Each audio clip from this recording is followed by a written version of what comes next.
সম্মানিত মুসল্লিয়ান আযম, আল্লাহ রাব্বুল ইজ্জত আল জালাল এর অপার করুণা, দয়া, অনুগ্রহ ও মেহেরবানি যে মহান মালিক আমাদেরকে পবিত্র শাবান মাসের দ্বিতীয় জুমায় সালাতুল জুমা আদায় করার লক্ষ্যে আল্লাহর ঘর মসজিদে একত্রিত হওয়ার তৌফিক দান করেছেন, সেই মহান মনিবের শুকরগুজার হচ্ছি। সকলেই প্রাণ খুলে বলি আলহামদুলিল্লাহ। শাবান আমাদের জন্য আল্লাহ রাব্বুল আলামিনের পক্ষ থেকে বড় একটি নিয়ামত। শাবানের ভিতরে রয়েছে অনেক বরকত, কল্যাণ। সেজন্য নবী করিম সাল্লাল্লাহু আলাইহি ওয়াসাল্লাম রজব মাস আগমন করার সঙ্গে সঙ্গে আল্লাহর কাছে দোয়া করতেন, আল্লাহুম্মা বারিক লানা ফি রজব ওয়া শাবান ওয়া বাল্লিগনা রমাদান। আল্লাহ রজব এবং শাবান মাসের ভিতরে বরকত দান করুন, আর রমজান পর্যন্ত আমাদের হায়াত বৃদ্ধি করে দেন। তার মানে বোঝা গেল রজব এবং শাবান মাসে বরকত রয়েছে। শাবান শব্দের অর্থই হলো পরিব্যাপ্ত, ছড়ানো, ছিটানো। এই শাবান মাসকে এজন্য শাবান বলা হয় যে এই মাসে আল্লাহ রাব্বুল আলামিনের রহমত বেশি পরিমাণে ছড়িয়ে ছিটিয়ে থাকে। এমনিতেই আল্লাহ রাব্বুল আলামিনের রহমত আমাদেরকে সব সময় ঢেকে রাখে। যদি আল্লাহর রহমত আমাদেরকে ঢেকে না রাখতো, আমাদের উপর যদি অনবরত আল্লাহর রহমত বর্ষিত না হতো, তাহলে আমরা যে পরিমাণ আল্লাহর নাফরমানি করি, একটা দিন আমাদের বাঁচার কোনো সুযোগ ছিল না। কথা বলেন ঠিক কিনা? আমরা আল্লাহর হুকুম অমান্য করি, তারপরে আল্লাহ আমাদেরকে সুন্দরভাবে বাঁচার ব্যবস্থা করে দেন, আমাদের আহারের ব্যবস্থা করে দেন।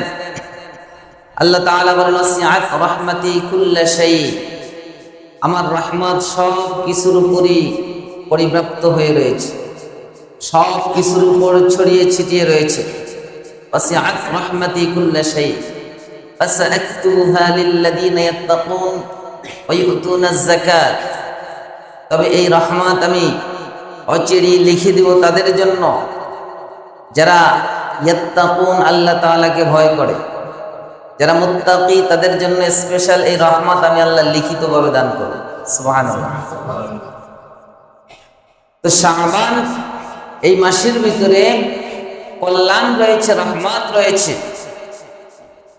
সেই মাসটা এখন আমাদের মধ্য থেকে আস্তে আস্তে করে বিদায় নিচ্ছে, অতিবাহিত হচ্ছে শাবান, কিন্তু আমরা জানি না কতটুকু কল্যাণ এই মাস থেকে অর্জন করতে পেরেছি। হযরত আনাস রাদিয়াল্লাহু তাআলা আনহু থেকে বর্ণিত, নবী করিম সাল্লাল্লাহু আলাইহি ওয়াসাল্লাম বলেন, ইন্নামা সুমিয়া শাবান লিআন্নাহু ইয়ানশাইবু লিরমাদান ফীহি খায়রুন কাসীর। নবী করিম সাল্লাল্লাহু আলাইহি ওয়াসাল্লাম বলেন, শাবানকে এজন্য শাবান হিসেবে নামকরণ করা হয়েছে, লিআন্নাহু ইয়ানশাইবু লিরমাদান খায়রুন কাসীর। কেননা এই মাসের ভিতরে প্রচুর পরিমাণ কল্যাণ ছড়িয়ে ছিটিয়ে দিয়েছেন আল্লাহ। ইয়ানশাইবু লিরমাদান, রমজানের জন্য, ফীহি খায়রুন কাসীর, প্রচুর পরিমাণ কল্যাণ আল্লাহ তাআলা ছড়িয়ে ছিটিয়ে দিয়েছেন। সুবহানাল্লাহ। খায়রুন কাসীর, অনেক কল্যাণ, অনেক পুণ্য। যেহেতু এই মাসের ভিতরে অনেক কল্যাণ, পুণ্য আল্লাহ তাআলা ছড়িয়ে দিয়েছেন, সেজন্য এর নামকরণ করা হয়েছে শাবান। ওয়া ইন্নামা সুমিয়া রমাদান লিআন্নাহু ইয়ারমিদুল যুনুব। আর রমজানকে এজন্য রমজান নামকরণ করা হয়েছে যে রমজানের ভিতরে আল্লাহ তাআলা সমস্ত পাপগুলোকে, রমদুন, রমদুন শব্দের অর্থ হলো জ্বালানো, পোড়ানো, জ্বালানো, বুঝতেছেন কথা? সেখান থেকে ইয়ারমিদুল যুনুব, সমস্ত পাপগুলোকে আল্লাহ জ্বালিয়ে দেন, পুড়িয়ে দেন। সুবহানাল্লাহ। বান্দার সমস্ত অপরাধগুলো, পাপগুলো রমজান মাসে আল্লাহ তাআলা জ্বালিয়ে পুড়িয়ে দেন। সেজন্য রমজানকে রমজান বলা হয়। আর শাবান শব্দের অর্থ ছড়ানো ছিটানো। এই মাসের ভিতরে প্রচুর পরিমাণ কল্যাণ আল্লাহ ছড়িয়ে ছিটিয়ে রেখেছেন, সেজন্য এর নামকরণ করা হয়েছে শাবান। তো আল্লাহ যতই কল্যাণ, রহমত, বরকত ছড়িয়ে ছিটিয়ে রাখেন, আমি যদি সেটা কুড়িয়ে না নেই তাহলে আমার লাভ কি? ঠিক কিনা? আল্লাহ তো প্রচুর পরিমাণ রেখেছেন, কিন্তু আমি তো ছড়িয়ে ছিটিয়ে পড়ে থাকা সেই রহমত, সেই বরকত, সেই কল্যাণ, সেই পুণ্য আমি গ্রহণ করলাম না, অর্জন করলাম না, কুড়িয়ে নিলাম না, তো আমার লাভ আছে কোন? আমার কথা কি বুঝেছেন? রমজান আসে, রমজান চলে যায়।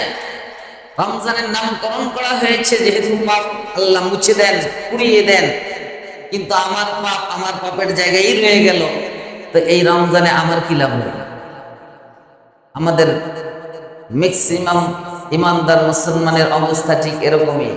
শাবান আসে, শাবান চলে যায়, রমজান আসে, রমজান চলে যায়, আমরা আমাদের অবস্থানেই থাকি, কোনো পরিবর্তন নাই। কথা বলেন ঠিক কিনা? আমরা তো এর থেকে যদি কিছু অর্জন করতে পারি তাহলেই না এই শাবান, এই রমজান আমাদের জন্য কল্যাণ বয়ে নিয়ে আসবে। সম্মানিত উপস্থিতি, সে শাবান মাস, সে কল্যাণের মাস, প্রচুর কল্যাণের মাস আমাদের মাস থেকে বিদায় নিচ্ছে, অতিবাহিত হচ্ছে। আমরা যদি সেখান থেকে কল্যাণ পূর্ণ অর্জন করতে না পারি তাহলে এটা আমাদের দুর্ভাগ্য। নবী করিম সাল্লাল্লাহু আলাইহি ওয়াসাল্লাম বলেন, হযরত ওসমান রাদিয়াল্লাহু তাআলা আনহু হাদিস বর্ণনা করেন, আল্লাহর নবী বলেন, শাবান শাহরি ওয়া রমাদান শাহরুল্লাহ। শাবান হলো আমার মাস আর রমজান হলো আল্লাহর মাস। সুবহানাল্লাহ। শাবান কার মাস? নবীর মাস। মানে কি? মাস তো সবই আল্লাহর। শাবানটাকে নবীর প্রতি নিসবত করেছেন, ইন্ডিকেট করেছেন কার দিকে? নবীর দিকে, রাসূলের প্রতি। আর কোন জিনিস যখন প্রিয়জনের সাথে সম্পৃক্ত করা হয়, ওই জিনিসের কদর মর্যাদা বাড়ে না কমে? অনেক বাড়ে। নিজেরটার চাইতে প্রিয়জনেরটার মর্যাদা বেশি না কম?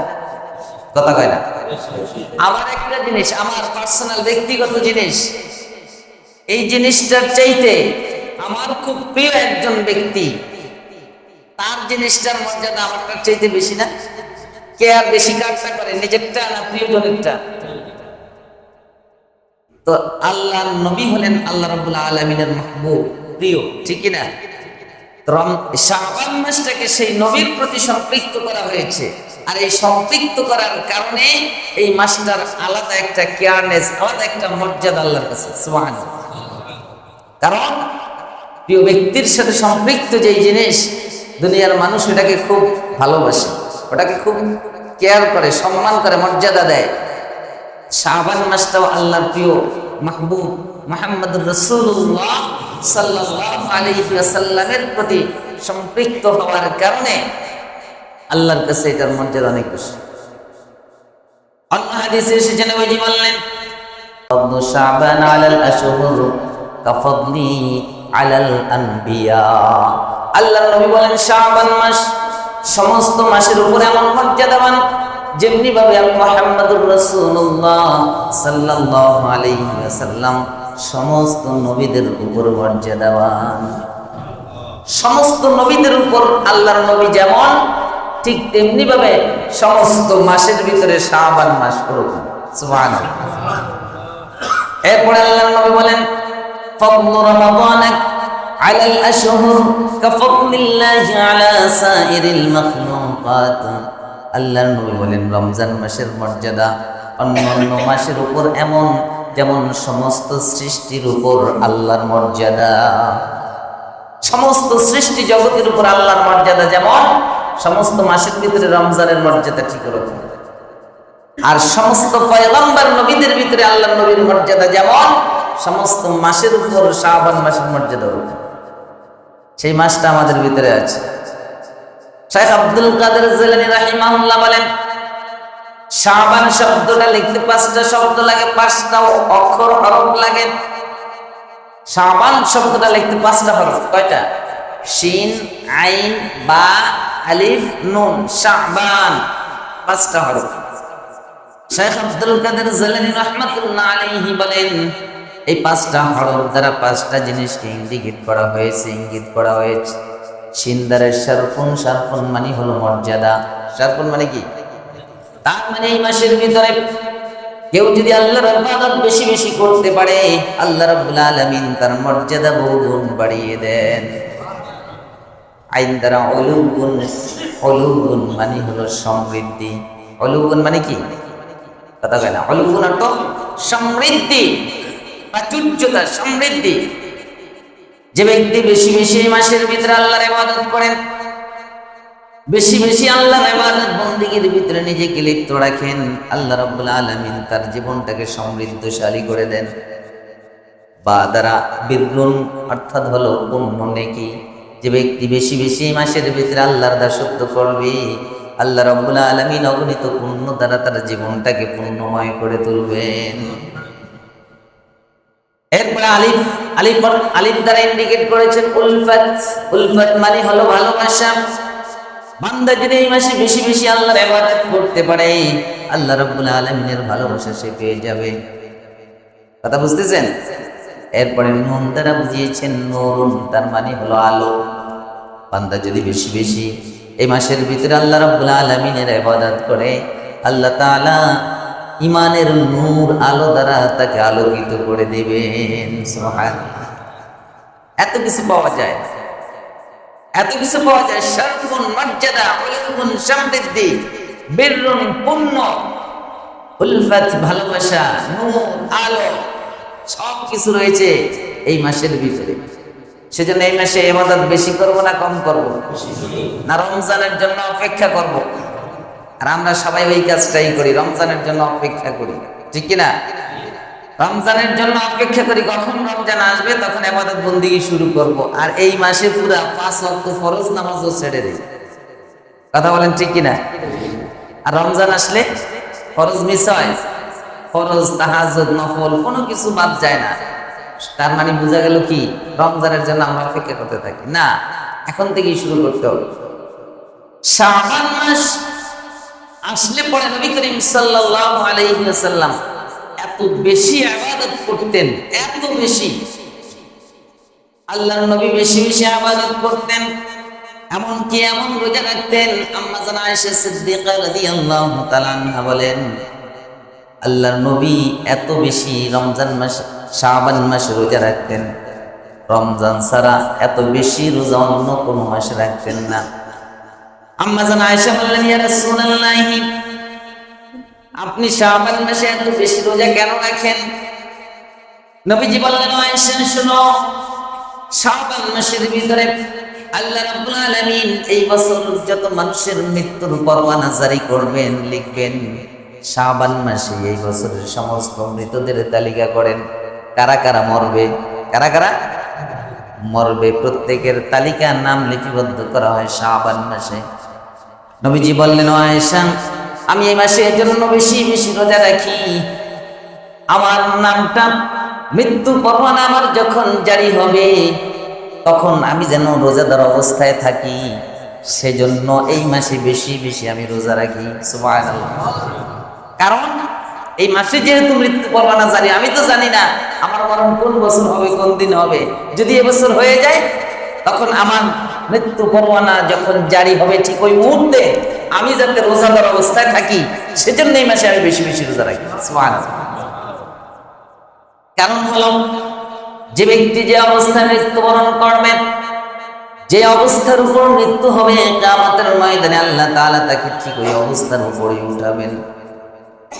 আল্লাহর নবী বলেন, তুহশারুনা কামা তামুতুন তামুতুনা কামা তাহইয়াউন, কিয়ামতের ময়দানে তোমাদের হাসর করানো হবে ঠিক ওই অবস্থায় যে অবস্থার উপর তোমার মৃত্যু হবে। তুমি যদি ঈমান নিয়ে মরো, ঈমানদারদের সাথে তোমার হাসর হবে। তুমি যদি বেঈমান অবস্থায় মৃত্যুবরণ করো, বেঈমানদের সারিতে উঠবে। ফেরাউনের নীতি অবলম্বন করে যদি দুনিয়ার জীবন যাপন করো, মৃত্যুর পর ফেরাউনের সাথে ফিরআউনের কাতারেই তোমার হাসর হবে। সুতরাং মৃত্যু অবস্থায় আমি যদি ইমানদার থাকি, আমার হাসর হবে ইমানদারদের সাথে। মৃত্যু অবস্থায় আমি যদি রোজাদার অবস্থায় থাকি, রোজা মুখে যদি থাকি, আমার হাসরটাও হবে রোজাদারদের কাতারে।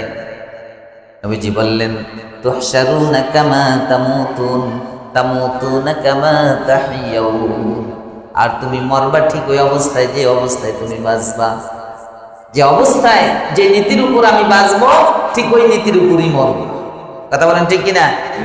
সারা জীবন দুর্নীতির উপরে যদি আপনি বাঁচেন, তা আপনি কি ন্যায়ের উপর মরতে পারবেন? মরতে হবে ওই দুর্নীতির উপর। নবীজি বললেন, ও আয়েশা, যেভাবে মরব ঠিক ওইভাবেই উঠবো। সেজন্য আমি চাই আমার মৃত্যু পরোয়ানা যে জারি হবে সেটা যেন রোজা মুখে হয়। এই কারণেই এই মাসে আমি এত বেশি বেশি রোজা রাখি। কথা কি বুঝতে পেরেছেন? এই মাসে এই জন্য এত বেশি রোজা রাখি। কিন্তু আমাদের সমস্যা হলো, ওই যে বললাম, আমরা সময়টাকে হেলায় দুলায় কাটিয়ে দেই আর চিন্তা করি যে আসুক রমজান, দেখি সেই কত ইবাদত করতে পারি, ঠিকই না? কিন্তু না, যে সময়টা এখন আপনি পাচ্ছেন, যে সুযোগটা এখন পাচ্ছেন, এটাকে লুপে নেন। এই সুযোগ আপনার নাও আসতে পারে। রমজান পর্যন্ত যে আমি পৌঁছাবো এর কোনো গ্যারান্টি আছে? নাই। সেজন্য আল্লাহর নবী বলেন, ইগতানিম খামসান ক্বাবলা খামসিন। পাঁচটা জিনিস আসার আগে পাঁচটা জিনিসকে তুমি সবচাইতে বড় সুযোগ, গ্রেট অপরচুনিটি মনে করো, সবচাইতে বড় সুযোগ মনে করো, গনিমত মনে করো। পাঁচটা জিনিস আসার আগে পাঁচটা জিনিস। শাবাবাকা ক্বাবলা হারামিক। বার্ধক্য আসার আগে যৌবনকে তুমি গনিমত মনে করো। বার্ধক্য এখন পর্যন্ত আসে নাই, তুমি যুবক, এটাকে গ্রেট অপরচুনিটি মনে করো, বিশাল সুযোগ মনে করো। সুযোগ কিন্তু সব সময় আসে না। আসে? সুযোগ সব সময় আসে? আসে না। এই যে তুমি যৌবন অবস্থায় আছো, যুবক অবস্থায় আছো, এই সময়টাকে সবচেয়ে বড় বেশি গ্রেট অপরচুনিটি মনে করো, বড় সুযোগ মনে করো তোমার বার্ধক্য আসার আগে। কারণ বার্ধক্য যখন চলে আসবে তখন তুমি বুঝবা যে এটা কত বড় সুযোগ ছিল, ঠিক না? আজকে যাদের বয়স 60, 70 প্লাস যাদের হয়ে গেছে, তারা বুঝে যে 20 বছরের জীবনটা কেমন ছিল। কথা বলেন ঠিক কিনা?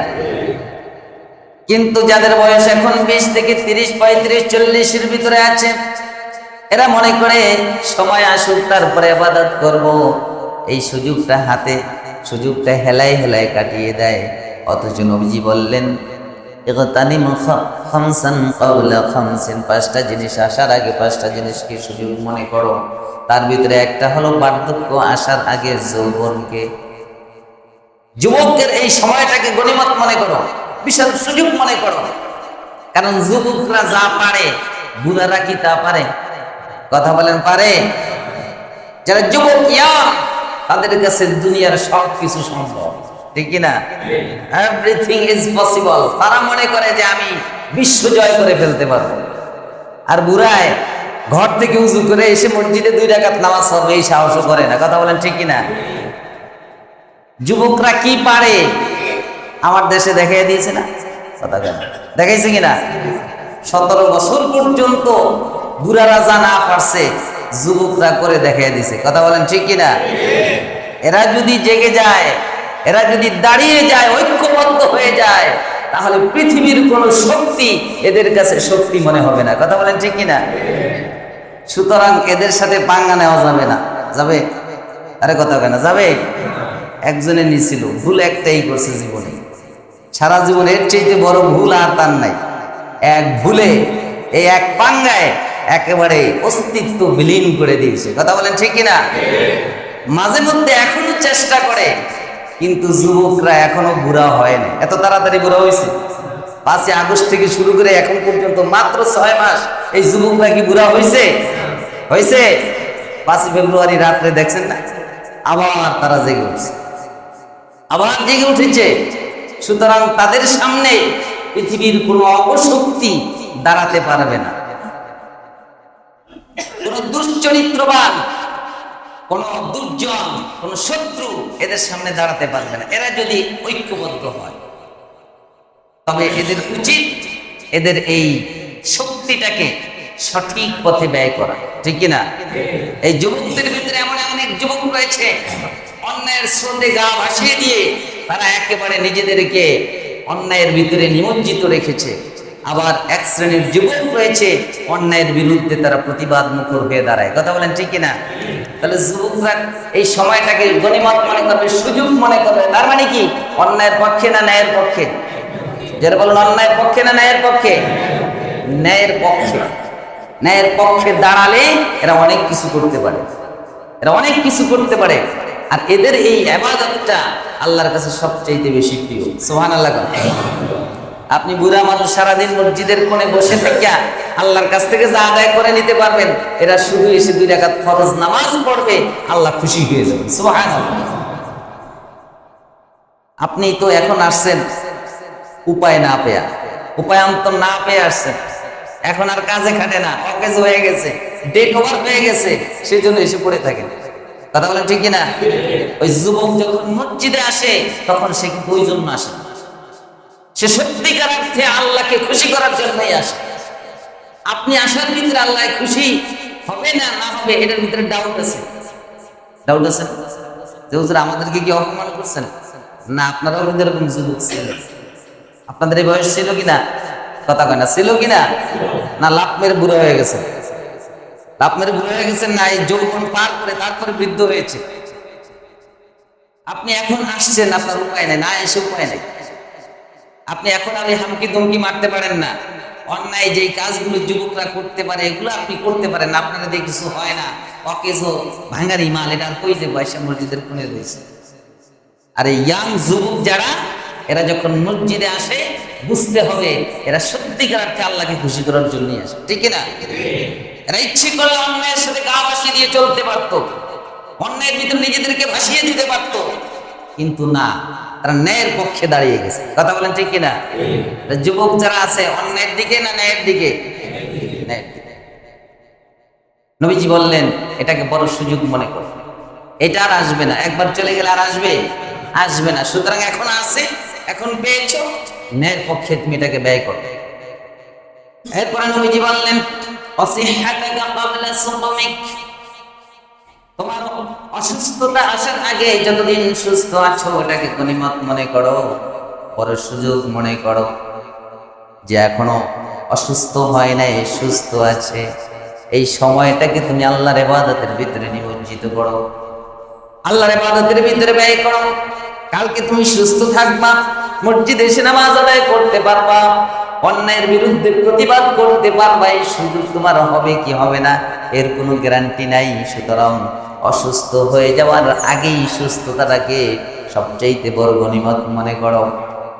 এরপরে নবীজি বললেন অগিনাকা ক্বাবলা ফাকরিক, ফকির হওয়ার আগে তুমি যে এখন ধনী আছো, সমৃদ্ধশালী আছো, সচ্ছল আছো, তুমি চিন্তা করছো দেখি একটু পরে বলা হয় ও মিয়া টাকাওয়ালা, হজ কেন করছেন না, যাকাত কেন দিচ্ছেন না? বহু লোক আছে না, হাজার হাজার কোটি টাকার মালিক, শত শত কোটি টাকার মালিক, হজ করে না, আছে না নাই? আরে কথা কেন, আছে না নাই? যদি প্রশ্ন করেন কেন হজ করে না, একটু পরে নাকি আগামী বছর, কিন্তু দেখা গেল আগামী বছর এমন অসুস্থ হয়েছে, বিছনায় পড়ে গেছে, এখন 2 জনে ধরে উঠেই যায়, ঠিক কিনা? আরে কথা বলেন ঠিক কিনা? তুমি সুস্থ আছো, সবল আছো, ওই অসুস্থতা আসার আগে এটাকে কাজে লাগাও। নবীজি বললেন তুমি অসুস্থ হওয়ার আগেই সুস্থতাকে কাজে লাগাও। অনেক বৃদ্ধ লোক রয়েছেন, অসুস্থ লোক রয়েছেন, খালি আফসোস করেন হায় আমি যদি সুস্থ থাকতাম কত সুন্দর করে আল্লাহর ইবাদত করতাম। বলে হুজুর এখন আর পারি না, দীর্ঘ সময় বসে থাকতে পারি না, নামাজে দাঁড়িয়ে থাকতে পারি না, রুকু সিজদা ঠিক মতো করতে পারি না, আফসোস করে। অথচ এই লোকটা যখন সুস্থ ছিল তখন কিন্তু এই অনুভূতি ছিল না, ঠিক না? ছিল না, এখন খালি আফসোস আর আফসোস। সেজন্য নবীজি সতর্ক করে দিয়েছেন উম্মত যখন তুমি সুস্থ থাকবা, অসুস্থতা আসার আগেই এই সুস্থতাটাকে কাজে লাগাও, তখন যেন আফসোস করতে না হয় যে এই সুস্থ অবস্থায় আল্লাহর বন্দিগির ভিতরে নিজেকে নিয়োজিত রাখে, বলেন অসুস্থ হওয়ার পর তার কি আর আফসোস থাকবে নি? আফসোস থাকবে? কারণ সে তো সুস্থ থাকা অবস্থায় আল্লাহর ইবাদত করেছে। সুবহানাল্লাহ। সুস্থতাটা কত বড় নিয়ামত, যে অসুস্থ সে বুঝে, সুস্থ লোকটা বোঝে না। সুস্থ লোকটা বোঝে না যে এটা কত বড় নিয়ামত, যে অসুস্থ সে বুঝে। সুতরাং এই অসুস্থতা আসার আগেই সুস্থতাটাকে কাজে লাগাও। দরিদ্রতা আসার আগেই তুমি যে সচ্ছল সেটাকে কাজে লাগাও। অনেক লোক রয়েছে টাকার মালিক, আজকে কোটিপতি, কালকে পথের ফকির, এরকম হয় না? তুমি আজকে হজ করলা না, আজকে তুমি এই বছর টাকাওয়ালা, আগামী বছর ঘর বাড়ি ছেড়ে পালাইতে হয়। আছে না নাই? টাকা পয়সা কোনো কিছু নাই, পথের ফকির। তো ফকির হওয়ার আগেই তুমি যে ধনী আছো এটাকে কাজে লাগাও। এরপরে নবীজি বললেন আফিরালাকা ক্বাবলা শুগলিক, আফিরালাকা ক্বাবলা শুগলিক, তোমার ব্যস্ততা আসার আগে তুমি যে এখন অবসর আছো এটাকে কাজে লাগাও, এটাকে বড় সুযোগ মনে করো। তুমি মনে করেছো এবছর এই কাজটা একটু গুছিয়ে নেই, আগামী বছর থেকে ভালো করে ইবাদত করব, বা আজকে কাজটাকে গুছিয়ে আগামী দিন থেকে শুরু করব, মনে করেছো। কিন্তু আগামী দিন যায় দেখে আজকের থেকে দ্বিগুণ কাজ, ঠিক না? পরের দিন দেখে 3 গুণ, তারপরে এমন ব্যস্ত হয়ে যায় সামান্য সুযোগও পায় না। আজকে এখন যে অবস্থায় আছে এটাকেই গনিমত মনে করো, এটাই সুযোগ, এটাই কি সুযোগ, এটাই তোমার ফ্রি। কালকে তুমি ব্যস্ত হয়ে যাবে, বিজি হয়ে যাবে। সেজন্য নবীজি বললেন যখন তুমি ফ্রি থাকো, যখন তুমি অবসর থাকো, তখন ব্যস্ততা আসার আগেই এই অবসর সময়টাকে তুমি কাজে লাগাও, বড় একটা সুযোগ মনে করো। সর্বশেষ নবীজি বললেন ওয়াহায়াতাকা ক্বাবলা মাউতিক, মৃত্যু আসার আগে জীবনটাকে বড় সুযোগ মনে করো। সুবহানাল্লাহ। মৃত্যু আসার আগে জীবনটাকে কি করো? বড় সুযোগ মনে করো, গনিমত মনে করো। কারণ মৃত্যু যখন চলে আসবে তখন আর তোমার পক্ষে কোনো কিছু করা সম্ভব হবে না। হবে কি? কিচ্ছু করতে পারবেন? আপনার অবস্থানটা জান্নাতে না জাহান্নামে, ওটাকে মৃত্যুর পর, মৃত্যু এসে গেলে ওটাকে আর চেঞ্জ করার সুযোগ আছে? নাই। কিন্তু এখন আপনি জীবিত আছেন, ঠিক এই মুহূর্তে যার অবস্থান যেখানে নির্ধারিত হয়ে গেছে ওটাকে চেঞ্জ করার সুযোগ এখনো আছে। আছে কি নেই? আছে। আপনি আমার অবস্থানটা যদি এখন জাহান্নামে হয়েও থাকে, তাহলে আমি যেহেতু বেঁচে আছি এখনো সুযোগ আছে ওই অবস্থানটাকে চেঞ্জ করে জান্নাতে নেওয়ার। কথা বলেন ঠিক কিনা? কিন্তু যেই লোকটা মারা গেল তার আর এই সুযোগ নেই। আছে? তার আর এই সুযোগ নেই, কাট হয়ে গেল। ইযা মাতাল ইনসান ইনকাতা আনহু আমালুহু, মানুষ যখন মারা যায় তখন তার সমস্ত আমলের দরজা বন্ধ হয়ে যায়, কর্তন হয়ে যায়, কাট হয়ে যায়, কিছুই করতে পারেন না। তাহলে যতক্ষণ বেঁচে আছে এটাই বড় সুযোগ। কথা বলেন ঠিক কিনা? বেঁচে আছে এটা বড় সুযোগ। মৃত্যুর চাইতে মরে গেলে আর কোনো কিছু করার নেই। সেজন্য শাবান পেয়েছি, রমজান যে পাবো এর কোনো গ্যারান্টি। এটাকে বড় সুযোগ মনে করতে হবে, এটাকে বড় সুযোগ মনে করতে হবে। এবছর শাবান পেয়েছি, আগামী বছর পাবো, গ্যারান্টি আছে? নাই। সেজন্য মৃত্যু আসার আগেই জীবনটাকে আমরা গনিমত মনে করব। পারবো কি? নবী করিম সাল্লাল্লাহু আলাইহি ওয়াসাল্লাম এই মাস আসলে পরে বেশি বেশি সিয়াম পালন করতেন। নাসাই শরীফের হাদিস 2357 নম্বর হাদিস। নবী করিম সাল্লাল্লাহু আলাইহি ওয়াসাল্লাম বলেন, হযরতে উসামা ইবনে যায়েদ তিনি বলেন, কুলতু ইয়া রাসূলুল্লাহি লাম আরাকা তাসুমু শাহরান মিনাশ শুহুরি মা তাসুমু মিন শাবান। উসামা ইবনে যায়েদ বললেন, ইয়া রাসূলুল্লাহি মা আরাকা লাম আরাকা তাসুমু শাহরান মিনাশ শুহুরি মা তাসুমু মিন শাবান। শাবান মাসে আপনাকে যত বেশি রোজা রাখতে দেখি, শাবানের বাহিরে অন্য কোন মাসে এত রোজা রাখতে আপনাকে দেখি নাই। উসামা ইবনে যায়েদ আল্লাহ নবীর সাহাবী বলেন, ইয়া রাসূলুল্লাহ শাবান মাসে আপনাকে যত বেশি রোজা রাখতে দেখি, শাবানের বাহিরে অন্য কোন মাসে এত রোজা রাখতে দেখি না। কারণটা কি? নবীজি বললেন, যালিকা শাহরুন ইয়াগফুলুন নাসু আনহু বাইনা রজব ওয়া রমাদান। আল্লাহর নবী বললেন, এই শাবান মাসটা হলো এমন একটা মাস, রজব এবং রমজান, এই দুইটা মাসের মাঝখানে একটা মাস, যেই মাসটার ব্যাপারে মানুষ খুব গাফেল থাকে, অমনোযোগী থাকে। রজব মাস, এটা আশহুরুল হুরুম, চারটা সম্মানিত মাসের ভিতরে একটা হলো রজব মাস, ঠিক না? সম্মানিত মাস কয়টা? চারটা, তার ভিতরে একটা রজব। আবার রমজানের বরকত আলাদা, রমজান মাস, কিন্তু মাঝখানে পড়ে গেছে শাবান একটা মাস। এটার ব্যাপারে কি থাকে? মানুষ গাফেল থাকে, অমনোযোগী থাকে। ওই যে আমরা রজব আসলে খালি দোয়া করি, আল্লাহুম্মা বারিক লানা ফি রজব ওয়া শাবান ওয়া বাল্লিগনা রমাদান, একটু ইবাদত বন্দেগী করি, ঠিক কি না? আবার অপেক্ষা করি রমজানের জন্য। মাঝখান দিয়ে শাবান চলে যায়। নবীজি বললেন এই মাসটার ব্যাপারে মানুষ খুব কি থাকে? গাফেল থাকে। এরপরে আল্লাহর নবী বলেন, আহুয়া শারুন তুরফাউ ফীহিল আমালু ইলা রাব্বিল আলামিন। আল্লাহর নবী বলেন এটা এমন একটা মাস যে মাসে বান্দার আমলগুলো আল্লাহ রাব্বুল আলামিনের কাছে পৌঁছানো হয়। সুবহানাল্লাহ। সহিহ হাদিস, নাসাই শরীফের সহিহ হাদিস, উসামা ইবনে যায়েদ হাদিস বর্ণনা করেছেন। আল্লাহর নবী বললেন এটা এমন একটা মাস, তুরফাউ ফীহিল আমালু ইলা রাব্বিল আলামিন, এই মাসের ভিতরে বান্দার আমলগুলো রব্বুল আলামিনের কাছে পৌঁছানো হয়। আর আল্লাহর নবী বলেন, ফা উহিব্বু আন ইউরফা আমালি ওয়া আনা সাইমুন। আল্লাহর নবী বলেন আমি পছন্দ করি এটা যখন আল্লাহ রাব্বুল আলামিনের কাছে আমলটা পৌঁছাবে, ঠিক ওই মুহূর্তে আমি যেন রোজাদার অবস্থায় থাকি, সেজন্য এই মাসে এত বেশি রোজা রাখি। সুবহানাল্লাহ। বুঝেন না? এই মাসে আমল আল্লাহর কাছে যায়। কার কাছে? কথা কয় না, কার কাছে? আমার আমল আল্লাহর কাছে যায়। ঠিক যে মুহূর্তে আমার আমলটা আল্লাহর কাছে যায়, ওই মুহূর্তে আমি এখানে কি অবস্থায় আছি? এই অবস্থায় যদি আমি রোজাদার থাকি, রোজাদার অবস্থায় আমার আমলটা আল্লাহর কাছে যাবে। আর এই অবস্থায় আমি যদি, রোজা তো দূরের কথা, নফল এটাও ঐচ্ছিক একটা বিষয়, 5 ওয়াক্ত ফরজ নামাজও পড়লাম না, এই অবস্থায় আমার আমলটা আল্লাহর কাছে গেল, কি অবস্থা হবে? কথা কি বুঝতেছেন আপনারা? অনেক যুবক আছে, অনেক লোক আছে এখানে আজকে ফজরের নামাজ পড়েন, আছে না নাই?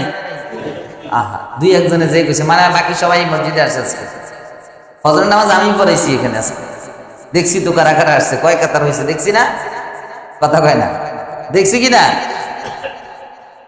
এই মানুষগুলো ছিল কোথায়? সবাই কি বাসায় পড়ছে? বাসায় সবাই পড়ে না, দুই একজনে পড়ছে, কিন্তু বাকি সবাই না পড়া। অপ্রিয় হলেও সত্য কথা, কথা কেন ঠিক কিনা? অপ্রিয় হলেও সত্য কথা, ফজরের নামাজ পড়িনি, ফজরের নামাজ পড়ি নাই। এরকম কত ফজর, যখন আসর, মাগরিব, এশা চলে যায়, কোনো পরোয়া নাই, কোনো চিন্তা নাই, টেনশন নাই, কিছু মনেই করি না। অথচ এই মাসের ভিতরে আল্লাহর কাছে আমার আমলটা যাবে। নবীজি রোজা রাখতেন বেশি বেশি, এই কারণে আল্লাহ নবী বললেন, ও সাহাবী, আমার আমলটা তো এই মাসের ভিতরে যাবে, যখন আল্লাহর কাছে যাবে তখন যেন আমি রোজাদার থাকি, সেজন্য এই মাসে বেশি বেশি আমি রোজা রাখি। সুবহানাল্লাহ। আরেকটা হাদিস, নবী করিম সাল্লাল্লাহু আলাইহি ওয়াসাল্লাম বলেন, আম্মা জানা আয়েশা সিদ্দিকা রাদিয়াল্লাহু তাআলা আনহা বলেন, কানা আহাব্বা শুহুর ইলা রাসূলিল্লাহি সাল্লাল্লাহু আলাইহি ওয়াসাল্লাম ইয়াসুমাহু শাবান বাল কানা ইয়াসিলুহু মি রমাদান। আম্মা জানা আয়েশা সিদ্দিকা রাদিয়াল্লাহু তাআলা আনহা বললেন, কানা আহাব্বু শুহুরি ইলা রাসূলিল্লাহ, আল্লাহর কাছে সবচেয়ে প্রিয় পছন্দের মাস, আল্লাহর নবীর কাছে, আল্লাহর নবীর কাছে, রাসূলুল্লাহর কাছে সবচেয়ে পছন্দের প্রিয় মাস রোজা রাখার দিক থেকে সেটা হলো শাবান মাস। কোন মাস? তার মানে এই মাসে রোজা রাখতে আল্লাহ রাব্বুল আলামিনের হাবিব খুব পছন্দ করতেন, বেশি পছন্দ করতেন। আল্লাহর নবীর কাছে এই মাসের রোজাটা খুব পছন্দের ছিল, রমজানের পরে। রমজান তো ফরজ, রমজানটা কি ফরজ, ওই মাসের পরে শাবান মাসের রোজা আল্লাহর নবীর কাছে সবচেয়ে প্রিয় ছিল, পছন্দের ছিল। বাল কানা ইয়াসিলুহু মি রমাদান, আম্মা জানা আয়েশা বললেন, বরং নবীজি এমন ভাবে শাবান মাসে রোজা রাখতেন, রমজানের সাথে মিলিয়ে দিতেন, তার মানে মাঝখানে বেরোজগার থাকতেন না। শাবান শেষ করে রমজান রোজা রাখতেন, মাঝখানে কোনো ঘাটতি ছিল না, গ্যাপ ছিল না, মিলিয়ে দিতেন। তার মানে পুরো শাবান মাসে রোজা রাখতেন, রমজান মাসও, আর কথা কয় না, বুঝেন আমার কথা, বুঝছেন? মিলিয়ে দিতেন। অন্য এক বর্ণনায় নবীজি বললেন, আম্মা জান আয়েশা সিদ্দিকা রাদিয়াল্লাহু তাআলা হাদিস বর্ণনা করেন, তিনি বলেন কানা রাসূলুল্লাহ সাল্লাল্লাহু আলাইহি ওয়াসাল্লাম ইয়াসুমু হাত্তা নাকুলা মা ইফতিরু। আল্লাহর নবী বললেন, আম্মা জান আয়েশা বললেন, নবী করিম সাল্লাল্লাহু আলাইহি ওয়াসাল্লাম এই মাসে এত বেশি রোজা রাখতেন, আমরা বলা বলি করতে থাকতাম যে নবীজি বুঝি আর রোজা ভাঙবে না। আমরা বলা বলি করতাম হাত্তা নাকুলু মা ইফতিরু, আমরা এই কথা বলা বলি করতাম নবীজির স্ত্রীরা যে মনে হয় আল্লাহর নবী এই মাসে আর রোজা ভাঙবে না। আবার ওয়া ইফতিরু হাত্তা নাকুলু মা ইয়াসুমু, আবার মাঝখান দিয়ে হঠাৎ করে ছেড়ে দিতেন আর রাখতেন না। আমরা বলা বলি করতাম মনে হয় নবীজি আর রোজা ধরবেন না। এরপরে নবীজি বললেন ওমা রাআইতু রাসূলুল্লাহি ওয়া ইফতিরু হাত্তা নাকুল মা ইয়াসিমু ওয়া মা রাআইতু রাসূলুল্লাহি সাল্লাল্লাহু আলাইহি ওয়াসাল্লাম ফি শাহরিন আকসারা সিয়ামান মিনহু ফি শাবান। আম্মা জান আয়েশা সিদ্দিকা বললেন, আল্লাহর নবীকে শাবানের বাহিরে অন্য কোন মাসে এত বেশি রোজা রাখতে আমি আর দেখি নাই। সুবহানাল্লাহ, কত বেশি রোজা রাখতেন শাবান মাসে। অন্য এক হাদিসে উম্মে সালামা রাদিয়াল্লাহু তাআলা হাদিস বর্ণনা করেন, আন্না রাসূলুল্লাহ সাল্লাল্লাহু আলাইহি ওয়াসাল্লাম কানা লা ইয়াসুমু শাহরাইনি মুতাতাবিআইনি ইল্লা শাবান ওয়া রমাদান। দেখেন এই হাদিস দ্বারা বোঝা যায় পুরো শাবান মাস, পুরো রমজান মাস আল্লাহর নবী রোজা রাখতেন। উম্মে সালামা বললেন, আন্না রাসূলুল্লাহ সাল্লাল্লাহু আলাইহি ওয়াসাল্লাম কানা লা ইয়াসুমু শাহরাইন মুতাতাবিআইন, পরপর দুইটা মাস পুরা রোজা রাখতে আল্লাহর নবীকে আমি আর দেখি নাই ইল্লা শাবান ওয়া রমাদান, শাবান এবং রমজান ছাড়া। পরপর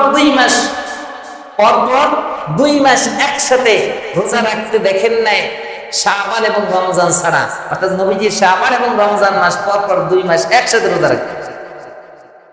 আরেকটা হাদিস নবী করিম সাল্লাল্লাহু আলাইহি ওয়াসাল্লাম বলেন, আন্নাহু লাম ইয়াকুন ইয়াসুমু মিনাস সানাতি শাহরান তাম্মান ইল্লা শাবান ওয়া ইয়াসিলু বিহি রমাদান। একই কথা, বছরের ভিতরে 2টা মাস নবীজি সাল্লাল্লাহু আলাইহি ওয়াসাল্লাম পূর্ণ রোজা রাখতেন।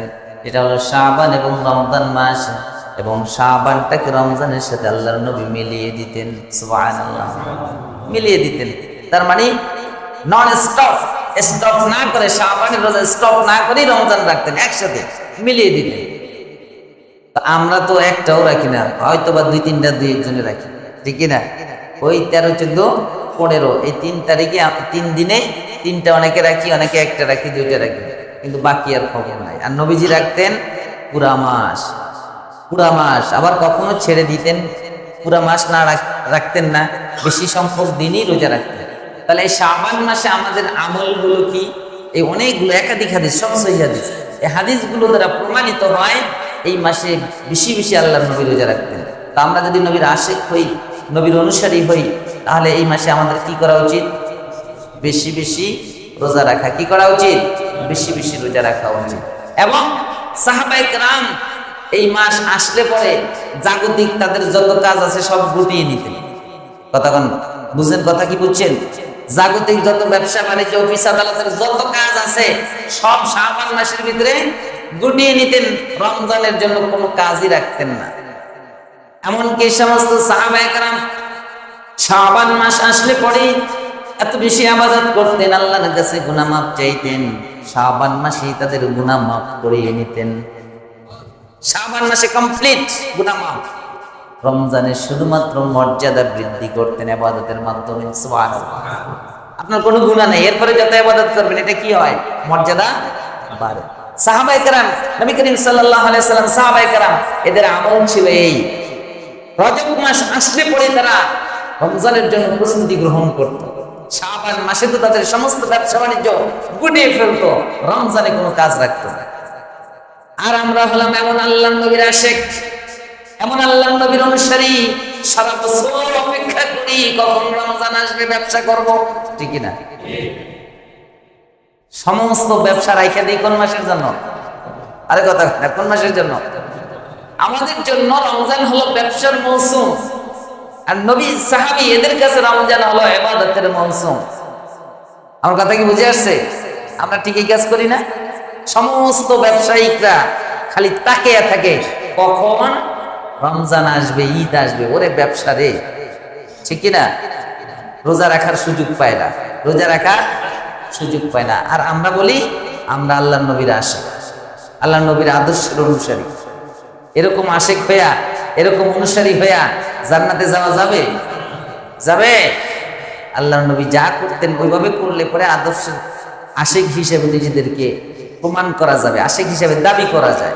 আর তা না হলে করা যায়। তাহলে আমরা রমজানের জন্য প্রস্তুতি এখন থেকে নিচ্ছি তো সবাই? সমস্ত কাজ কাম রমজানের জন্য রেখে দিছি না আগে শেষ করব? আগে শেষ করে ফেলব। যত ব্যবসা বাণিজ্য আছে গুটিয়ে ফেলেন, সীমিত করে নেন। রমজানে একেবারে সীমিত থাকবে, একেবারে সীমিত। বরকত দেওয়ার মালিক কে? যারা বলুন না কে? আপনি ইবাদত বন্দেগী সব ছেড়ে দিয়ে লক্ষ লক্ষ কোটি টাকা লাভ করলেন রমজান মাসে ব্যবসা করে, বাস ঈদের পর দিন এমন অসুখ হয়েছে 2 কোটি শেষ। হয় না এরকম? আরে কথা কেনা হয় কিনা? কোন জায়গা দিয়ে যে আল্লাহ নিবে আপনি টেরও তো পাইবেন না। আর রমজানে অফ রেখে রমজানের আগে আপনি 1 লাখ টাকা ইনকাম করলেন, দেখবেন যে এমন বরকত আল্লাহ এর ভিতরে দিবে।